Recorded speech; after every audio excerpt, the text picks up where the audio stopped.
महाशिवरात्रि के इस पावन पर्व पर आप सभी का स्वागत है। आज हम उस दिव्य रात्रि की बात करने जा रहे हैं जो केवल एक त्योहार नहीं बल्कि आत्म जागरण की रात है।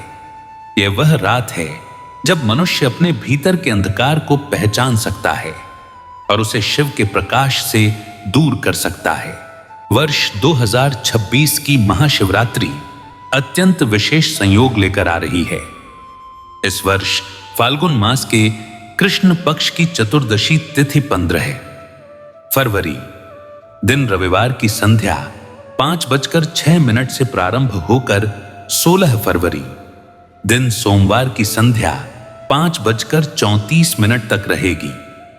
शास्त्रों के अनुसार महाशिवरात्रि का व्रत रात्रि प्रधान होता है, अर्थात जिस रात्रि में चतुर्दशी तिथि विद्यमान हो उसी दिन व्रत रखा जाता है।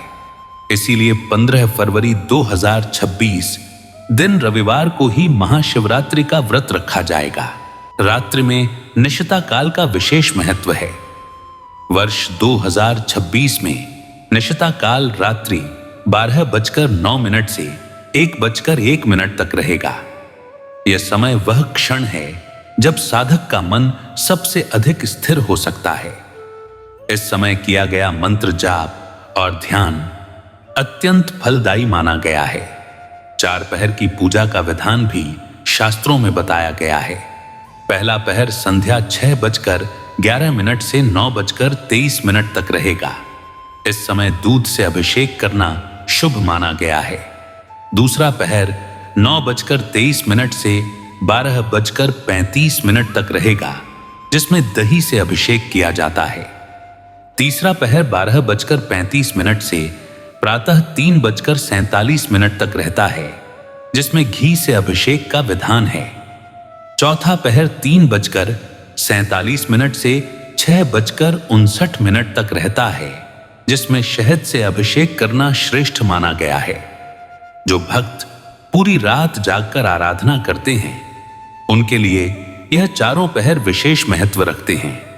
व्रत केवल भूखे रहने का नाम नहीं है। व्रत का अर्थ है संकल्प। व्रत का अर्थ है अपने मन और इंद्रियों को नियंत्रित करना। जब मन शांत होता है तभी शिव तत्व की अनुभूति संभव होती है। चंद्रमा मन का प्रतीक है और शिव परम चेतना का। जब मन अपनी चंचलता छोड़कर स्थिर हो जाता है वही अवस्था शिवरात्रि है। अब कथा की ओर बढ़ते हैं। एक बार कैलाश पर्वत पर विराजमान भगवान शिव और माता पार्वती पृथ्वी लोक के भ्रमण का विचार करने लगे। माता पार्वती ने महादेव से कहा कि पृथ्वी पर मनुष्य कैसे जीवन जी रहे हैं, यह देखना चाहती हूं। महादेव ने मंद मुस्कान के साथ सहमति दी और दोनों मानव रूप धारण कर पृथ्वी पर उतर आए। वे एक नगर में पहुंचे जहां वैभव और धन की कमी नहीं थी। नगर की सड़कों पर चहल पहल थी। महलनुमा भवनों की कतारें थीं। उसी नगर में एक धनी स्त्री रहती थी जिसका नाम धनन देवी था। उसके पास अपार संपत्ति थी, परंतु उसका हृदय कठोर था। माता पार्वती ने लीला स्वरूप भूख का अनुभव प्रकट किया और कहा कि आज हलवा पूरी खाने की इच्छा है। महादेव उन्हें लेकर धन देवी के भवन के द्वार पर पहुंचे। द्वार खटखटाया गया। धनदेवी बाहर आई। उसने उन साधारण वस्त्र पहने दंपति को ऊपर से नीचे तक देखा। महादेव ने विनम्र स्वर में कहा, देवी, हम यात्री हैं। मेरी पत्नी को भूख लगी है। यदि आप हमें थोड़ा सा हलवा और पूरी दे दें तो आपकी कृपा होगी। धनदेवी के चेहरे पर तिरस्कार उभर आया। उसने कहा, यहां कोई धर्मशाला नहीं खुली है। जाओ, जहां से आए हो वहीं जाओ। इतना कहकर उसने द्वार बंद कर लिया। महादेव और माता पार्वती शांत भाव से आगे बढ़ गए। नगर के बाहरी छोर पर एक टूटी झोपड़ी थी। वहां गीता नाम की वृद्धा रहती थी। उसके पास संपत्ति नहीं थी, परंतु हृदय में दया थी। जब महादेव ने उसके द्वार पर आवाज दी तो वह तुरंत बाहर आई और हाथ जोड़कर बोली, आइए अतिथि देवता, मेरे घर को पवित्र कीजिए। महादेव ने वही निवेदन दोहराया। गीता ने उन्हें अंदर बिठाया। परंतु जब वह रसोई में गई तो वहां अन्न का एक दाना भी नहीं था। वह चिंतित होकर बाहर आई और बोली, बेटा, घर में कुछ नहीं है, मैं पड़ोस से मांग कर लाती हूं। महादेव ने कहा, माई, एक बार फिर देखो। गीता पुनः रसोई में गई। इस बार उसने देखा कि बर्तन दूध, घी, सूजी और शक्कर से भरे हुए हैं। उसकी आंखों से आंसू बहने लगे। उसने प्रेम से हलवा बनाया और अतिथियों को परोसा। भोजन के बाद महादेव ने उसे आंखें बंद करने को कहा। जब उसने आंखें खोली तो उसकी झोपड़ी महल में बदल चुकी थी और उसका बिछड़ा परिवार उसके सामने खड़ा था। तब महादेव ने अपना दिव्य स्वरूप प्रकट किया और आशीर्वाद देकर अंतर ध्यान हो गए। उधर धन देवी को जब यह बात पता चली तो वह दौड़ी आई। उसने गीता के वैभव को देखकर पूछा, यह सब कैसे हुआ? जब उसे सत्य ज्ञात हुआ तो वह पछताने लगी। उसने महादेव से प्रार्थना की, परंतु उत्तर मिला कि जो अवसर था वह तुमने स्वयं खो दिया। मित्रों, यह कथा हमें सिखाती है कि दान संपत्ति से नहीं, हृदय से होता है। जिस घर में करुणा है वहां शिव स्वयं आते हैं। धर्मपुर नामक ग्राम में श्यामनाथ नाम का ब्राह्मण रहता था। उसका पुत्र रोहन बुरी संगति में पड़ गया। उसने अधर्म का मार्ग पकड़ लिया। अंततः वह घर से निकाल दिया गया। भटकते भटकते वह रोगग्रस्त हो गया और नदी किनारे एक कुटिया में रहने लगा। रोज पानी भरते समय उसके मटके से जल एक पत्थर पर गिरता था। उसे पता नहीं था कि वह पत्थर शिवलिंग है। अनजाने में उसका जलाभिषेक होता रहा। अंत समय में उसने पश्चाताप किया और वहीं प्राण त्याग दिए। यमदूत आए, परंतु शिवगणों ने कहा, यह शिवलोक का अधिकारी है, क्योंकि इसने निरंतर अभिषेक किया और अंत समय में पश्चाताप किया। मित्रों, ईश्वर भाव देखते हैं। एक समय पृथ्वी पर भीषण अकाल पड़ा। वर्षा कई वर्षों तक नहीं हुई। नदियां सूख गईं, खेत बंजर हो गए। लोग एक एक बूंद पानी के लिए तरसने लगे। पशु पक्षी दम तोड़ने लगे। चारों ओर निराशा और भय का वातावरण था। भगवान शिव और माता पार्वती पृथ्वी की स्थिति देखने निकले। उन्होंने देखा कि लोग आकाश की ओर देखकर प्रार्थना कर रहे हैं। माता पार्वती का हृदय द्रवित हो उठा।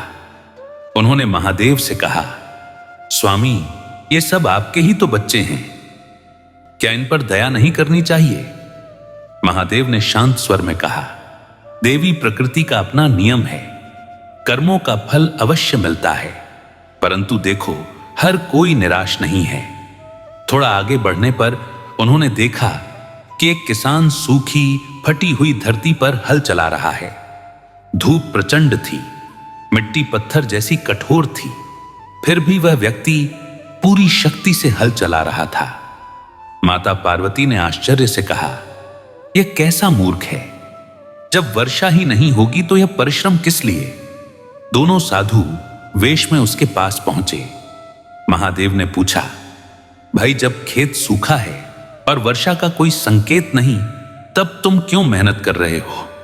किसान ने हल रोका, माथे का पसीना पोंछा और बोला, महाराज, मुझे पता है कि अभी फसल नहीं उगेगी, पर यदि मैं हल चलाना छोड़ दूंगा तो मैं खेती करना ही भूल जाऊंगा। जब वर्षा होगी तब मैं तैयार नहीं रहूंगा, इसलिए अभ्यास करता हूं। उसकी बात सुनकर माता पार्वती मौन हो गई। उन्होंने महादेव की ओर देखा और कहा, स्वामी, आपने भी कई समय से अपना शंख नहीं बजाया है, कहीं आप भी शंख बजाना भूल तो नहीं गए? महादेव मुस्कुराए। उन्होंने अपना दिव्य शंख निकाला और उसमें फूंक मारी। शंखनाद की ध्वनि से आकाश गूंज उठा। काले बादल छा गए। वर्षा आरंभ हो गई। धरती की प्यास बुझ गई। खेतों में हरियाली लौट आई। किसान की फसल सबसे उत्तम हुई, क्योंकि उसका खेत पहले से तैयार था। मित्रों, यह कथा सिखाती है कि कर्म करते रहना चाहिए। अवसर उन्हीं को मिलता है जो तैयार रहते हैं। अब एक और कथा सुनिए। देवर्षि नारद एक बार कैलाश पहुंचे। उन्होंने माता पार्वती से पूछा, महादेव के गले में जो मुंडों की माला है, उसका क्या रहस्य है? वे अमर क्यों हैं? माता पार्वती के मन में जिज्ञासा उत्पन्न हुई। उन्होंने महादेव से अमर कथा सुनाने का आग्रह किया। महादेव ने कहा कि यह कथा गुप्त है, इसे सुनने वाला अमर हो जाता है, इसलिए हमें एकांत स्थान पर जाना होगा। दोनों हिमालय की ओर चले। मार्ग में महादेव ने अपने वाहन नंदी को छोड़ा। आगे चलकर चंद्रमा को अलग किया, सर्पों को उतारा, 5 तत्वों का त्याग किया। अंततः वे एक गुफा में पहुंचे जिसे आज अमरनाथ के नाम से जाना जाता है। वहां महादेव ने अमर कथा सुनाना प्रारंभ किया। कथा लंबी थी। सुनते सुनते माता पार्वती को निद्रा आ गई। उसी गुफा में एक कबूतरों का जोड़ा था। वे ध्यान से कथा सुन रहे थे और हुंकार भरते रहे। कथा समाप्त होने पर महादेव ने देखा कि पार्वती सो रही हैं। तब उन्हें ज्ञात हुआ कि कबूतरों ने कथा सुन ली है। वे क्रोधित हुए, पर कबूतरों ने कहा, प्रभु, यदि आप हमें मारेंगे तो अमर कथा असत्य सिद्ध होगी। महादेव ने उन्हें आशीर्वाद दिया कि वे इस स्थान पर सदैव निवास करेंगे। मित्रों, यह कथा त्याग और एकाग्रता का संदेश देती है। अमरता का अर्थ शरीर से नहीं, ज्ञान से है। अब एक और प्रसंग सुनिए। हिमालय की गोद में बसे शिवपुर नामक ग्राम में शिवांश नाम का बालक रहता था। वह अन्य बच्चों से भिन्न था। उसे आकाश, नदी और पर्वत को देखकर प्रश्न सूझते थे। वह जानना चाहता था कि ईश्वर कहां है। महाशिवरात्रि की पूर्व संध्या पर उसने अपनी दादी से पूछा, दादी, हम शिवरात्रि क्यों मनाते हैं? शिव को नीलकंठ क्यों कहा जाता है? दादी ने समुद्र मंथन की कथा सुनाई। जब हलाहल विष निकला तो शिव ने संसार की रक्षा के लिए उसे पी लिया और कंठ में रोक लिया। तभी से वे नीलकंठ कहलाए। उस रात शिवांश के मन में जिज्ञासा जागी। वह चुपचाप जंगल की ओर चल पड़ा। घने अंधकार में उसे एक गुफा दिखाई दी जहां से नीला प्रकाश निकल रहा था। वह भीतर गया। वहां उसने दिव्य स्वरूप में भगवान शिव को देखा। महादेव ने कहा, पुत्र, जो मुझे सच्चे मन से खोजता है, मैं उसे अवश्य मिलता हूं। साहस का अर्थ भय से भागना नहीं, उसका सामना करना है। जब तुम किसी की सहायता करते हो, वही मेरी पूजा है। शिवांश ने प्रणाम किया और लौट आया। उसके जीवन में परिवर्तन आ गया। वह सेवा और धर्म के मार्ग पर चलने लगा। मित्रों, अब एक अत्यंत महत्वपूर्ण कथा की ओर बढ़ते हैं। अयोध्यापुरी नामक नगरी में श्यामनाथ नाम का व्यापारी रहता था। वह संपन्न था, परंतु अहंकारी नहीं। प्रत्येक सोमवार को व्रत रखता, शिवलिंग का अभिषेक करता और दान करता। समय बदला, व्यापार में घाटा हुआ, संपत्ति चली गई। मित्रों ने साथ छोड़ दिया। उसे परिवार सहित झोपड़ी में रहना पड़ा। लोग ताने देने लगे कि पूजा पाठ का क्या लाभ, पर श्यामनाथ का विश्वास नहीं टिका। वह सोमवार का व्रत करता रहा। एक दिन घर में अन्न नहीं था, बच्चे भूखे थे, फिर भी वह पूजा करके लौटा। दोपहर में एक वृद्ध भिक्षुक आया। उसने कहा, 3 दिन से भूखा हूं, कुछ दे दो। श्यामनाथ के पास थोड़ा सा सत्तू था, जो उसके परिवार के लिए भी पर्याप्त नहीं था। एक क्षण के लिए मन डोला, फिर उसने सारा सत्तू भिक्षुक को दे दिया।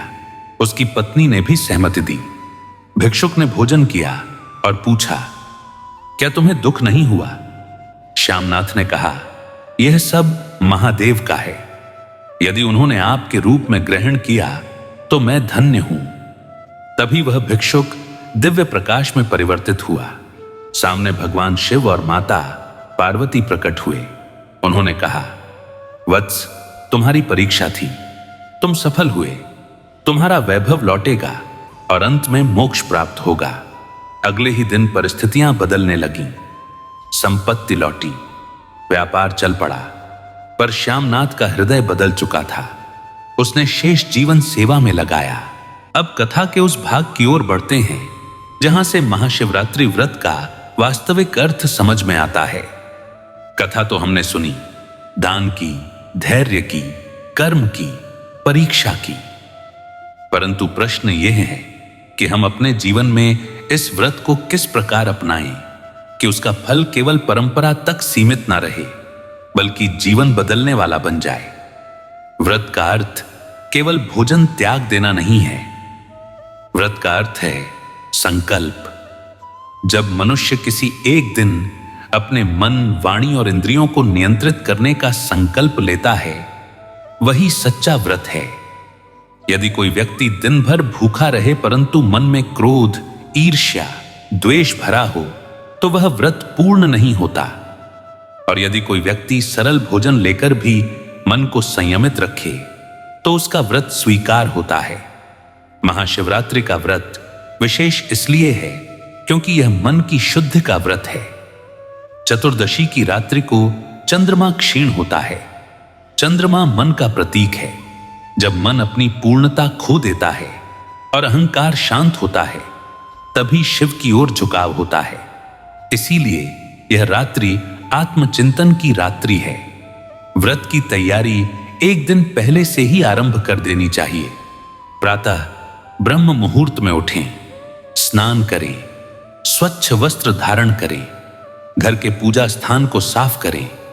यदि संभव हो तो घर में या मंदिर में शिवलिंग की स्थापना करें। एक लोटे में स्वच्छ जल रखें, उसमें थोड़ा गंगा जल मिला लें। पूजा प्रारंभ करने से पहले मन को शांत करें। कुछ क्षण आंखें बंद कर लें, गहरी श्वास लें, अपने भीतर के विचारों को देखें। जो भी अशांत भाव हों, उन्हें शिव चरणों में समर्पित कर दें।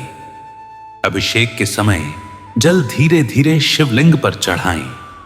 जल चढ़ाते समय ओम नमः शिवाय का जाप करें, बिल्व पत्र अर्पित करें। ध्यान रखें कि बिल्व पत्र का चिकना भाग ऊपर की ओर रहे। यदि बिल्व पत्र उपलब्ध न हो तो केवल जल से भी पूजा पूर्ण है। शिव भाव के भूखे हैं। रात्रि में जागरण का महत्व भी अत्यंत गहरा है। यह जागरण केवल आंखें खुली रखने का नहीं है, यह जागरण है चेतना का। जब संसार सो रहा हो तब साधक अपने भीतर जागे। रात्रि के 4 पहर में शिव का स्मरण करें। यदि चारों पहर संभव न हो तो कम से कम निश्चिता काल में ध्यान अवश्य करें। अब व्रत के फल की बात करें। शास्त्रों में कहा गया है कि महाशिवरात्रि का व्रत करने से मन की चंचलता कम होती है। जो व्यक्ति नियमित रूप से सोमवार का व्रत रखता है, उसका मन धीरे धीरे स्थिर होने लगता है। जीवन की कठिनाइयां समाप्त हों यह आवश्यक नहीं, परंतु उन्हें सहने की शक्ति अवश्य मिलती है। जैसे श्यामनाथ ने कष्ट में भी व्रत नहीं छोड़ा, वैसे ही सच्चा साधक परिस्थिति देखकर भक्ति नहीं बदलता। महादेव ने श्यामनाथ की परीक्षा ली क्योंकि विश्वास की गहराई जाननी थी। जब उसने अपना अन्न त्याग दिया तब वह शिव के निकट पहुंचा। व्रत का एक और नियम है वाणी का संयम। इस दिन किसी की निंदा ना करें, किसी से कटु शब्द ना कहें। यदि संभव हो तो कम बोलें। मौन में शिव का अनुभव गहरा होता है। शिव स्वयं मौन के देव हैं। उनका डमरू भी तभी बजता है जब मौन टूटता है। भोजन की बात करें तो फलाहार या सात्विक आहार लें, अन्न का त्याग करें। परंतु यदि स्वास्थ्य अनुमति न दे तो हल्का सात्विक भोजन ग्रहण कर सकते हैं। व्रत का उद्देश्य शरीर को कष्ट देना नहीं, बल्कि मन को अनुशासित करना है। अब एक और प्रसंग समझिए। एक बार एक युवक था जो जीवन से अत्यंत निराश था। व्यापार में हानि हुई, मित्रों ने साथ छोड़ा, परिवार में कलह थी। उसने सोचा कि ईश्वर से क्या लाभ। वह मंदिर गया भी तो मन में शिकायत लेकर गया। वहां एक वृद्ध पुजारी ने उससे कहा, पुत्र, शिव से शिकायत मत कर, अपने भीतर देख, क्या तूने अपने मन को संभाला है? उस युवक ने महाशिवरात्रि का व्रत रखने का संकल्प लिया। उसने पहली बार पूरी रात्रि ध्यान किया। वह बैठा रहा, बीच बीच में मन भटकता, वह फिर मंत्र पर लौट आता। सुबह जब उसने आंखें खोली तो उसकी समस्या समाप्त नहीं हुई थी, पर उसका मन शांत था। उसी शांति ने उसे सही निर्णय लेने की बुद्धि दी और धीरे धीरे उसका जीवन सुधर गया। यही शिव का आशीर्वाद है, बुद्धि और धैर्य। महाशिवरात्रि हमें 3 बातें सिखाती हैं। पहली त्याग, दूसरी धैर्य, तीसरी संतुलन। शिव के स्वरूप को देखिए, गले में सर्प है परंतु भय नहीं, जटाओं में गंगा है परंतु प्रवाह नियंत्रित है, तीसरा नेत्र है परंतु सदैव खुला नहीं। यही संतुलन है। व्रत करने का फल केवल भौतिक लाभ नहीं है, यह आत्मिक शक्ति देता है। जो व्यक्ति नियमित रूप से शिव का स्मरण करता है, उसके भीतर धीरे धीरे क्रोध कम होता है, ईर्ष्या कम होती है, लोभ कम होता है। और यही वास्तविक परिवर्तन है। जब शिवांश ने गुफा में महादेव के दर्शन किए थे, तब उसे समझ आया था कि शिव बाहर नहीं भीतर हैं। जब श्यामनाथ ने अपना अन्न त्यागा था, तब उसे अनुभव हुआ था कि सेवा ही शिव है। जब किसान ने सूखी धरती पर हल चलाया था, तब उसने कर्म का संदेश दिया था। इन सभी कथाओं का सार एक ही है, विश्वास मत छोड़ो। परिस्थिति चाहे जैसी हो, अपने धर्म से मत हटो। महाशिवरात्रि की यह रात्रि आप सबके जीवन में भी परिवर्तन का कारण बने। यदि आपके जीवन में कोई कठिनाई है, तो उसे शाप मत समझिए, उसे तप समझिए। तप से ही तेज निकलता है। अब अंत में एक बात, जब आप इस वर्ष महाशिवरात्रि का व्रत रखें, तो केवल मांगने के लिए मत बैठिए। एक संकल्प लीजिए, कोई एक बुरी आदत छोड़ दीजिए, किसी एक जरूरतमंद की सहायता कीजिए, किसी एक व्यक्ति को क्षमा कर दीजिए। यही सच्चा अभिषेक है। भगवान शिव आप सभी पर कृपा करें। आपके जीवन से अज्ञान का अंधकार दूर हो, आपके घर में शांति और संतोष बना रहे। जो भी इस कथा को श्रद्धा से सुने, उसका कल्याण हो। ओम नमः शिवाय। हर हर महादेव।